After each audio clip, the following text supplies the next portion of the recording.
সুপ্রিয় শিক্ষার্থী, আমি বিকাশ চন্দ্র রায়। আজ আপনাদের সামনে খুব সহজ একটি বিষয় নিয়ে আলোচনা করব।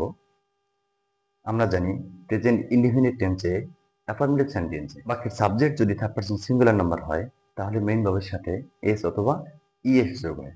কিন্তু অনেকেই কনফিউশনে ভুগে যায় আমরা কখন ইএস যোগ করব, কখন এস যোগ করব।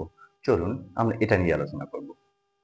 যদি ভার্বের শেষে O, S, ES, SH, CH, X বা জেড থাকে তাহলে আমরা মেইন ভার্বের সাথে ইএস যোগ করব। যেমন গো,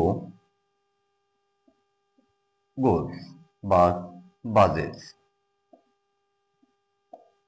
miss, misses, brush, brushes, fix, fixes. সবগুলো শেষে আমরা ইএস যোগ করলাম।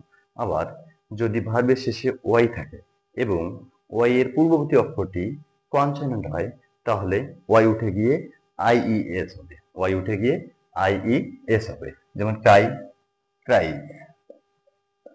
IES, try, try. আর অন্যথায় এস যোগ হবে। এতক্ষণ সাথে থাকার জন্য ধন্যবাদ সকলকে। Thank you.